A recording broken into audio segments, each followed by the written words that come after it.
Welcome to Man Does Tech, where I solve the problems you didn't even know you had. In this video, I will explain how to make delicious cheese nachos. First, preheat your oven to 375 degrees Fahrenheit.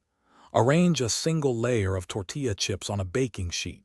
This ensures even melting and crispiness for every chip. Next, sprinkle your chosen cheese generously over the chips. You can use 1/4 cup of cheese per serving for a perfect ratio. Prepare any additional toppings you desire. Now that your chips are ready, it's time to build those layers. Start by sprinkling about 1 cup of shredded cheese over the tortilla chips. For extra flavor, add a layer of seasoned ground beef or black beans. Then, strategically place your favorite toppings like sliced jalapenos or diced onions. Remember, even distribution is key for a satisfying bite every time. With all your delicious layers in place, it's time to bake. Carefully transfer your baking sheet to the preheated oven.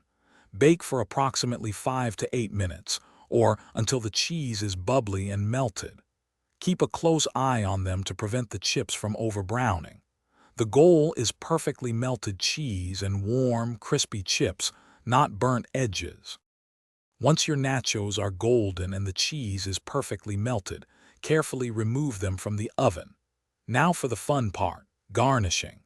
Add a dollop of sour cream, a scoop of fresh guacamole, or a sprinkle of chopped cilantro. Serve these irresistible nachos immediately while they are warm and gooey. Enjoy your homemade, restaurant-quality treat. Thanks for watching. If you found this helpful, don't forget to like and subscribe.